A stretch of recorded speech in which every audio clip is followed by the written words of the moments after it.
predstavitvi. Anja in Ana, izvolite. Torej, pozdravljeni, sva Ana Kac in Anja Zambofer in danes vam bova predstavili najno raziskovalno nalogo mobilni telefon kot merilni instrument pri pouku fizike. Namen najne raziskovalne naloge je, da čim bolje izkoristimo naše mobilne naprave, saj veliko funkcij našega telefona še ne poznamo in večina ljudi uporablja svoje mobilne naprave le za klice in sporočila. Želeli smo raziskati predvsem funkcije za čim večji izkoristek pri pouku fizike. Najno raziskovalno vprašanje je, ali lahko mobilne naprave uporabimo kot merilni instrument pri eksperimentalnem delu. V teoretičnem delu bova opisali mobilne naprave, fizikalne količine, aplikacijo Firefox in Atwoodov škripec. Mobilni telefon je elektronska telekomunikacijska naprava, ki ne potrebuje žične povezave. Na njej so razpoložljive različne storitve, kot so na primer video, klici, pošiljanje besedilnih sporočil, SMS-ov in tudi dostop do interneta. Aplikacija je računalniški program. Najbolj običajne aplikacije so na telefonu že naložene, nekatere pa si lahko naložimo tudi sami. Fizikalna količina je v tehniki in fiziki izsledek meritev. Delimo jih na osnovne fizikalne količine in izpeljane fizikalne količine. Priprave, s katerimi merimo fizikalne količine, pa imenujemo merilne naprave. Firefox je mobilna aplikacija, ki je bila izvedena na Achtenski univerzi v Nemčiji. Omogoča nam uporabljanje senzorjev na naših telefonov za merjanje različnih fizikalnih količin. Namen aplikacije je pa, da čim bolje izkoristimo naš telefon in ga uporabljamo v različnih poskusih. Dostopna je vsem Androidnim in iOS napravam. Atwoodov škripec je naredil George Atwood. Na eno krajišče prvice je pritrdil težjo utež, na drugo pa lažjo. Poskrbel je, da je bilo trenje čim manjše.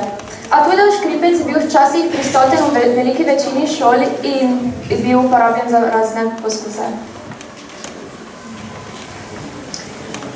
V našem eksperimentalnem delu smo opravili 5 različnih poskusov s pomočjo aplikacije Firefox. V pomoč so nam bili tudi videi, ki so naloženi na aplikaciji in demonstrirajo potek poskusov.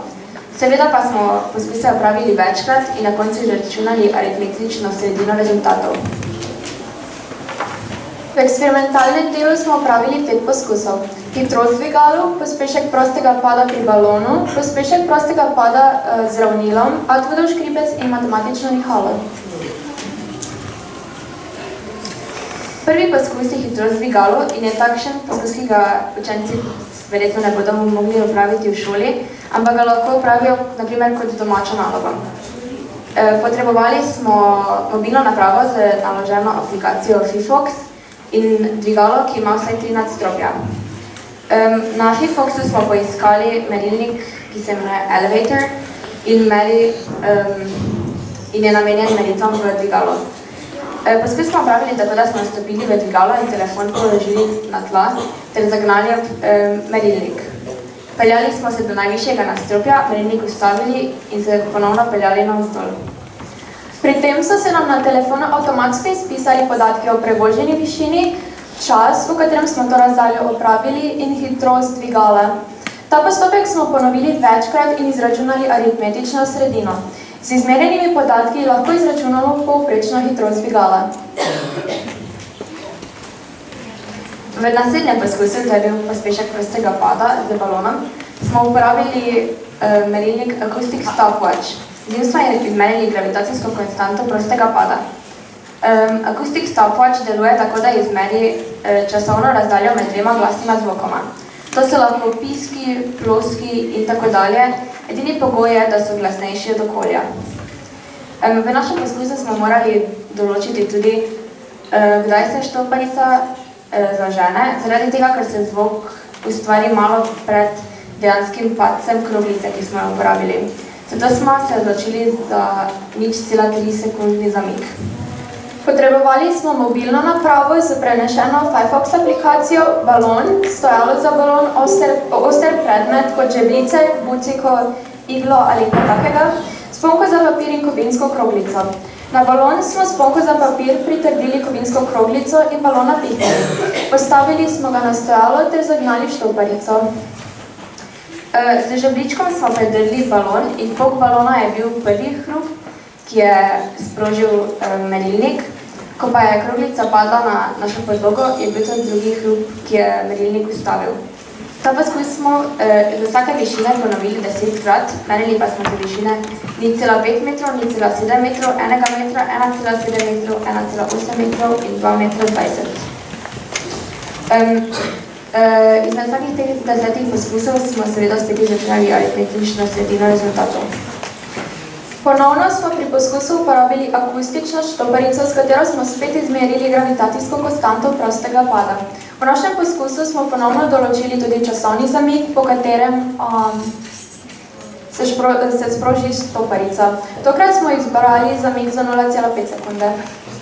Pri poskusu smo uporabili mobilno napravo s prenešeno aplikacijo Fifox, aluminijasto ravnilo, kovinsko kroglico, neko podlogo, da ne bi poškodovali tal, in predmet, s katerim smo udarili po ravnilo, da je ustvaril glasnejši zvok. Prosti pad smo v tem poskusu merili za dveh višin, to sta 90 cm in 270 cm. Ravnilo smo nastavili na rob 90 cm visoke delovne mize in na rob dveh miz in stojala skupaj visokega 270 cm. Na konec ravnila smo nastavili kroglico. Zagnali smo merilnik in udarili ravnilo na strani s kladivom, pri čemer se je ustvaril glasen zvok. Aplikacija je izmerila časovno razdaljo med prvim in drugim hrupom. Ta postopek smo ponovili 10-krat in izračunali aritmetično sredino meritev. S temi podatki smo z enačbo ponovno izračunali gravitacijsko konstanto. Četrti poskus je bil Atwoodov škripec. Za njega smo ponovno uporabili aplikacijo Fifox, potrebovali smo tudi Atwoodov škripec, utež in vrvico. Na eno stran vrvice smo privezali 50-gramsko utež, na drugo pa smo naredili žepek, v katerega smo dali 186-gramski telefon. Poskus smo upravljali na šolskem stopnišču. Na vrhu smo vklopili program Elevator in spustili telefon. Na dnu stopnišča smo ga prijeli in ustavili program. Poskus smo upravili večkrat. Atwoodov škripec je Atwood izdelal, da bi potrdil drugi Newtonov zakon. Idealni Atwoodov škripec naj bi vseboval vsaj dva predmeta, povezana z neraztegljivo vrvico čez škripec. Z dobljenimi podatki smo lahko izračunali pospešek telefona. Pri petem poskusu smo naredili nekakšno matematično nihalo. Potrebovali smo mobilno napravo z aplikacijo Fifox, vrvico dolgo 25 cm, ovitek za telefon in leseno palico. Vrvico smo speljali med ovitkom in telefonom, da se ta spremenil v nekakšno nihalo, drug konec vrvice pa smo privezali na leseno palico. Dobili smo nihalo in s programom na Fifoxu, ki se imenuje Pendulum, smo zmerili nihajni čas enega nihaja, če je vrvica dolga 25 cm.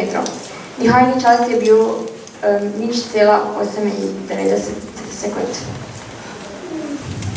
Ugotovili smo, da so mobilne naprave lahko uporabljene kot merilniki fizikalnih količin. Lahko bi bile uporabljene tudi pri pouku fizike, saj so dovolj natančne za fizikalno delo. Pri prvem poskusu smo uspešno izračunali povprečno hitrost dvigala, ki je bila 1,3 metra na sekundo. Z drugim in tretjim poskusom smo izračunali gravitacijsko konstanto in ugotovili, da je gravitacijska konstanta nekje 10 metrov lomljeno sekundo na kvadrat. Pri petem poskusu je nihalo delovalo pravilno, se eden nihaj na dolžini vrvice 25 cm trajal 1 sekundo. Nihalo je bilo zelo natančno, saj se je naš rezultat z realnih časov razlikoval samo za 0,01 sekundo. Pri četrtem poskusu smo potrdili, da je bila ena stran škripca težja kot druga. Pospešek teže strani pa je bil 5,7 metrov lomljeno sekundo na kvadrat. Hvala za posluh.